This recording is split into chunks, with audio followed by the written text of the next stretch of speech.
22 अप्रैल को पहलगाम में आतंकी हमला हुआ, जिससे पूरा देश दुखी है और आतंकियों के खिलाफ हर नागरिक में रोष है। प्रधानमंत्री नरेंद्र मोदी ने आज मन की बात कार्यक्रम के 121वें एपिसोड में देशवासियों को संबोधित किया। इस कार्यक्रम में उन्होंने एक बार फिर से जम्मू कश्मीर के पहलगाम में हुए आतंकवादी हमले पर गहरी चिंता व्यक्त की और पीड़ित परिवारों को न्याय का भरोसा दिलाया। पीएम ने कहा, आज जब मैं आपसे मन की बात कर रहा हूं तो मन में गहरी पीड़ा है।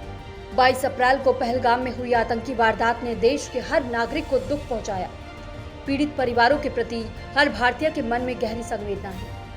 आज जब मैं आपसे मन की बात कर रहा हूं तो मन में गहरी पीड़ा है। 22 अप्रैल को पहलगाम में हुई आतंकी वारदात ने देश के हर नागरिक को दुख पहुंचाया है। पीड़ित परिवारों के प्रति हर भारतीय के मन में गहरी संवेदना है।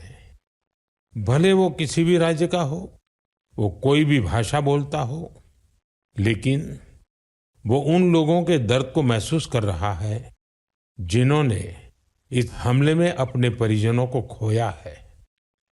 मुझे एहसास है, हर भारतीय का खून आतंकी हमले की तस्वीरों को देखकर खौल रहा है।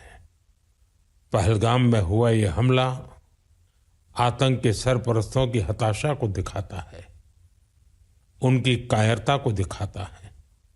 ऐसे समय में जब कश्मीर में शांति लौट रही थी, स्कूल कॉलेजों में एक वाइब्रेंसी थी, निर्माण कार्यों में अभूतपूर्व गति आई थी, लोकतंत्र मजबूत हो रहा था, पर्यटकों की संख्या में रिकॉर्ड बढ़ोतरी हो रही थी, लोगों की कमाई बढ़ रही थी, युवाओं के लिए नए अवसर तैयार हो रहे थे, देश के दुश्मनों को, जम्मू कश्मीर के दुश्मनों को ये रास नहीं आया।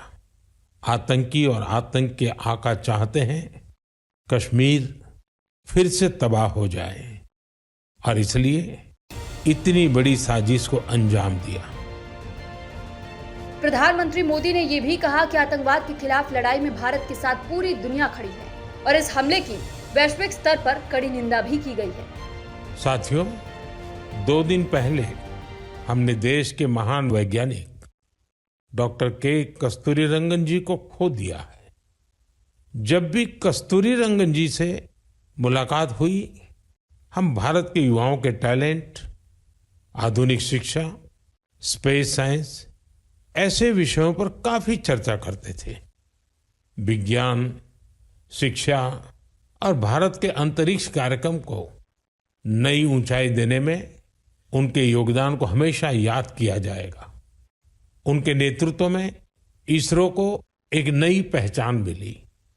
उनके मार्गदर्शन में जो स्पेस प्रोग्राम आगे बढ़े, उससे भारत के प्रयासों को ग्लोबल मान्यता मिली। आज भारत जिन सैटेलाइट्स का उपयोग करता है, उनमें से कई डॉक्टर कस्तूरीरंगन की देखरेख में ही लॉन्च की गई थी। उनके व्यक्तित्व की एक और बात बहुत खास थी, जिससे युवा पीढ़ी उनसे सीख सकती है।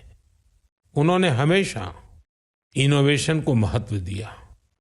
कुछ नया सीखने, जानने और नया करने का विजन बहुत प्रेरित करने वाला है। प्रधानमंत्री ने इसके बाद देश के महान वैज्ञानिक डॉक्टर के कस्तूरीरंगन को श्रद्धांजलि अर्पित की। उन्होंने कहा कि डॉक्टर कस्तूरीरंगन के योगदान से भारत का अंतरिक्ष कार्यक्रम नई ऊंचाइयों तक पहुंचा और उनका व्यक्तित्व युवा पीढ़ी के लिए प्रेरणा का स्रोत रहेगा।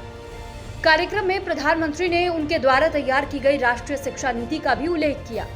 इसके अलावा प्रधानमंत्री मोदी ने म्यांमार में आए भूकंप के बाद भारत द्वारा की गई मानवीय सहायता पर भी चर्चा की।